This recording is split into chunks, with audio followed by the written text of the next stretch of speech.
Hey folks, welcome back to Honey Money SG. Today is another episode of Talking to Myself, and this time let's talk about stage 2 of the personal finance journey growth, right? You have seen my stage 0 and stage 1 videos, so today let's talk about the stage 2, which is planning to make your money from side hustles. And maybe I'll share some of these very popular side hustles that you could take on in the year of 2022, right? But before I really talk about what are the types of side hustles that you can embark on, I think it's very important to talk about the mindset behind doing side hustles. You know, in recent years, we have all this very popular thing called the hustle culture, where everyone needs to have a job on top of your day job. But I really felt that this kind of hustling culture is really optional, right?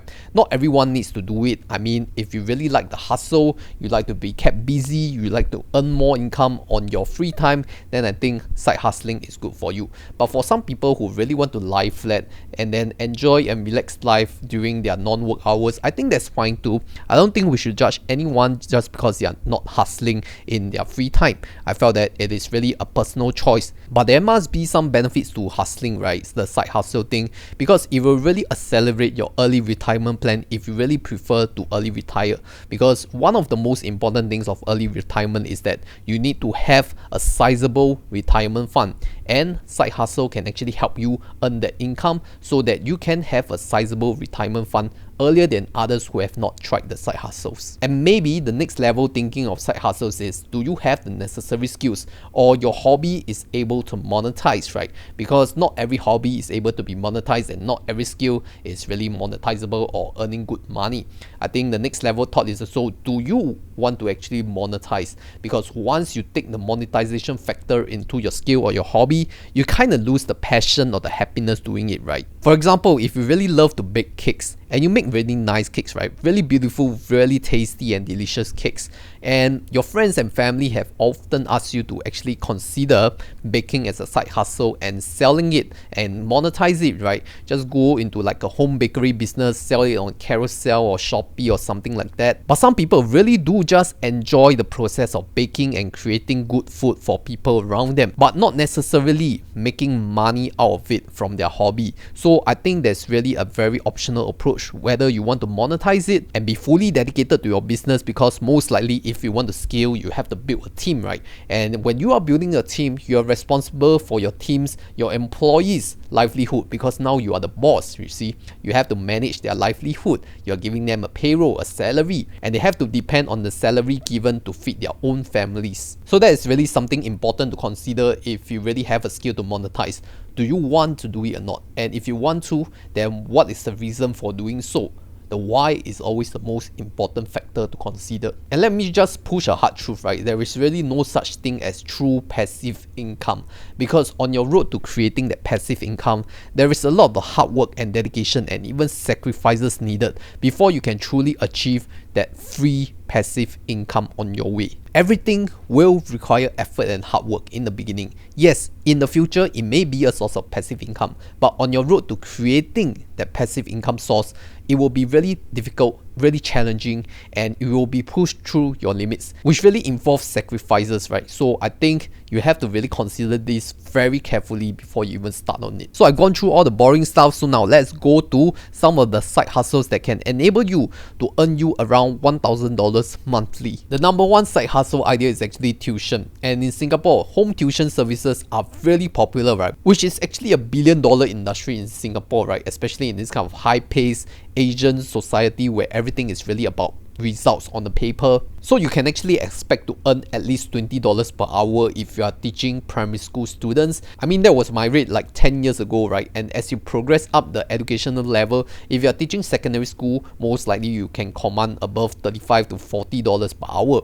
And if you even teach up to the junior college level, then I think $50 to $60 an hour isn't too far-fetched considering the value that you are giving to the parents. But what are the sacrifices that you have to make is that you really have to keep up with the syllabus, and of course you have to keep up with the parents' demands, because not every parent will be an angel. You have to have sort of like a customer service mindset. You see, you are the salesperson, you are the ops person, and you are also the customer service person. But I would say that as an ex-tutor myself, if you're really a good tutor, then you don't really have to do sales, because word of mouth marketing will help you to advertise your services far better than if you were to go and search for your own prospects for students to teach. The next side hustle idea will be wedding related side hustles like makeup artists and photographer. You know, I'm sure there are people around you, whether they are your friends or your siblings, looking to hire wedding makeup artists or wedding photographers, and they charge a really high rate, right? I'm not sure of the market rate right now, but it really varies according to the popularity of the makeup artist or the photographer.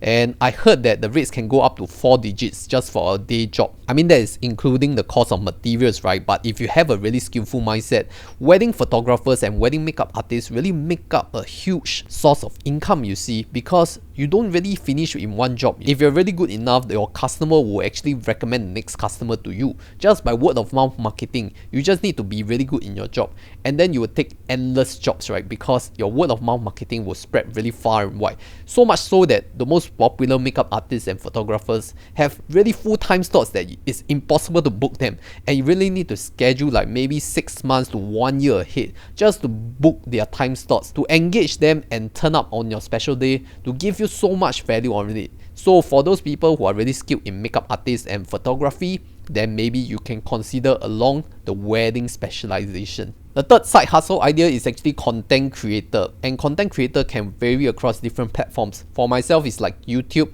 Of course, there are other social media platforms like Instagram, like TikTok. For YouTube, content creator is quite straightforward, right? Because just like myself, I'm just talking to myself on the camera, and you are just listening to me because you all vibe with me, right? Your vibe attracts your tribe. If your viewers actually resonate with you and agree with you, then they will subscribe to you and watch more videos of you. And that's where you can actually start to like promote products through affiliate marketing or even take up sponsorships, so that these products which you really believe in and you really have a partnership with them, then you can market all these products and services to your viewers. And I think that's how affiliate marketing really works, because you're seen as a person of authority, and that's where you are actually becoming an influential person, not an influencer, but more of like a person of authority, because you are deemed to be more trustworthy than the man on the street selling products. Even for the new media like TikTok, right? I think a lot of companies are actually looking at TikTok marketing as well, because TikTok has such a viral reach among the younger audience. So I think if you want to capture the short form video TikTok, then that's where I think you can start to explore.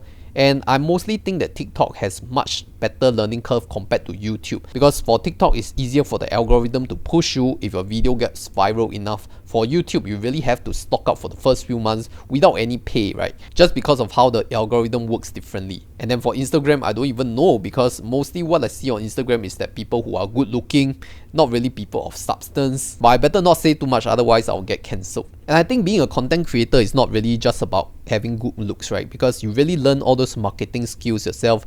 How do you actually market your own channel, your own content, and your own profile? You are like a personal brand, you see. You are like the salesperson and the marketing person trying to market your own brand, so that your sponsors and companies can look into your profile page and then decide whether you are a good channel for them to push their products and services. You also get to explore a bit on the creativity side, because most of us, if we are on a normal college graduate program, we most likely are very good in math and sciences, and we go through this very holistic Singapore education thing, and mostly it's about teaching us how to do good math, how to learn chemical equations and all that stuff, but creativity, not much. So maybe doing content creation can help you fulfill that creativity aspect. I think that's more important, more like a spiritual well-being kind of thing. Okay, number 4 side hustle idea is actually food delivery rider. Now, before you actually look down on this job, right, thinking that it's so easy and don't really have much effort needed, I think you have heard of all those mothership articles telling you that this GrabFood driver actually make like 4 figures and even up to $7,000, $8,000 a month. Of course, those are really the outliers, right? Because I think as work from home actually becomes a thing of the past, as more people are actually getting back to working from office, then I think all these sales on the Grab delivery apps will actually start falling, because people are all stepping out of their houses now.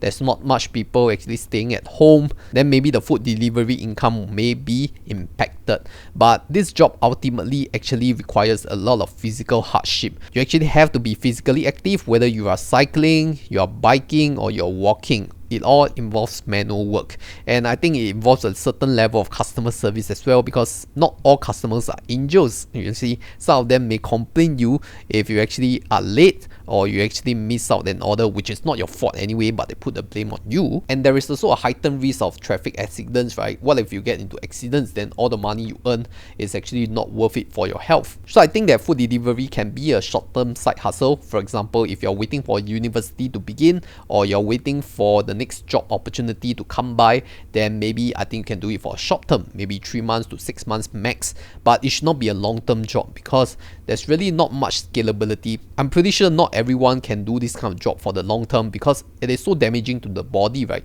And it becomes more dangerous. We even heard of a tragic news whereby the husband was actually knocked down in a traffic accident and the wife was pregnant and had to live with her kid without a father. I think that's really just unfortunate. And yeah, there are risks to really every job, and food delivery just happen to be of the higher risk on the physical side. Number 5 side hustle idea is the one that I talk about, which is home bakery or home kitchen.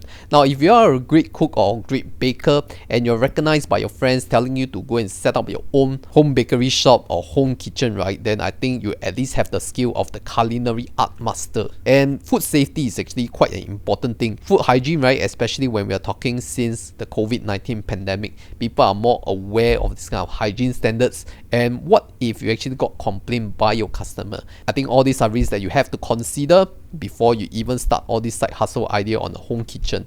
And if you're doing on the commercial level, most likely you will have more food stored inside these kind of areas, and more food attract more pests. So I think these are just some considerations that happen to pop in my head if you have not considered. Number 6 idea is e-commerce, and in e-commerce there's actually many aspects. One good example is actually drop shipping. I'm sure you all have heard of drop shipping before by those online Amazon trainers, but I'll just keep it simple for you. You will be a middleman who is arranging between the supplier and the customer, and you as the middleman, once your customer has placed an order on your shop, you will go and order from your supplier and then put in the address of the customer to the supplier, and the supplier will deliver directly to your customer without the inventory or stock actually going through you. So you don't have an inventory risk. So why is this kind of business possible, right? It's a kind of arbitrage. Why can't the customer buy direct from the supplier? And maybe that's because of differences in geographic regions or differences in language. And that's why a lot of Alibaba or AliExpress suppliers actually go through this kind of drop shipping model so that they can even channel more products to the end customers. Of course, it used to be a much bigger thing back then when the e-commerce industry isn't so advanced like now, where people can just order their own things from AliExpress or Taobao. The other aspect of e-commerce will be flipping items online, basically buy low, sell high.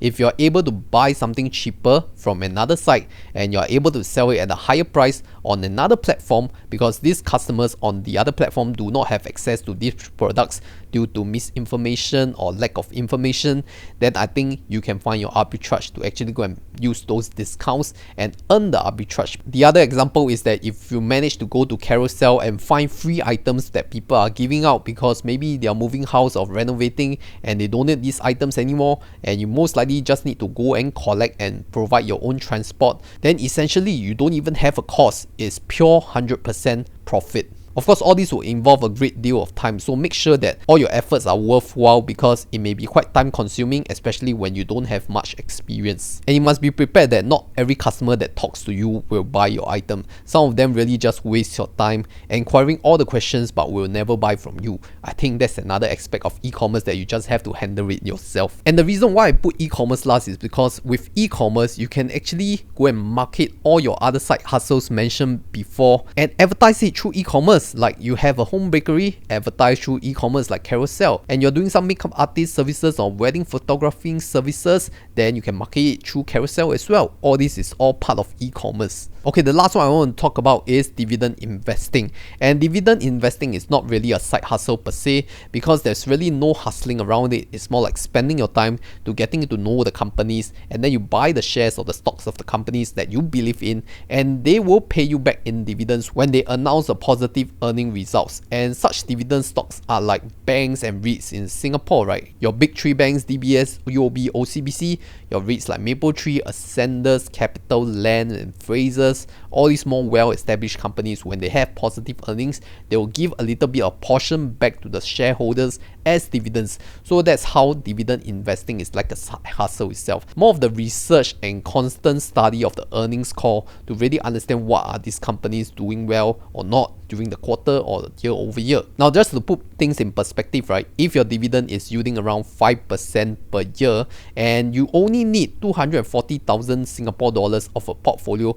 to generate $12,000 a year, and that means $1,000 a month, right? Based on a 5% annual yield. And you can actually use robo-advisors like REIT Plus because they actually have a REIT portfolio which is more like a dividend yield generating kind of passive portfolio to help you achieve that 5% dividend yield on REITs. So these are just my thoughts on side hustles and some of the side hustles that I think of. Maybe you have better ideas, just comment down below what side hustle are you doing currently that is earning you good money. And if you have not checked out my stage 1 video where I talk about what you should do after your graduation and finding your first job, then you should watch this video because I will go through some insights that you should have as a fresh graduate during your first job. With that, thank you for watching. My name is Christopher. This is Honey Money SG, steering young adults to financial independence.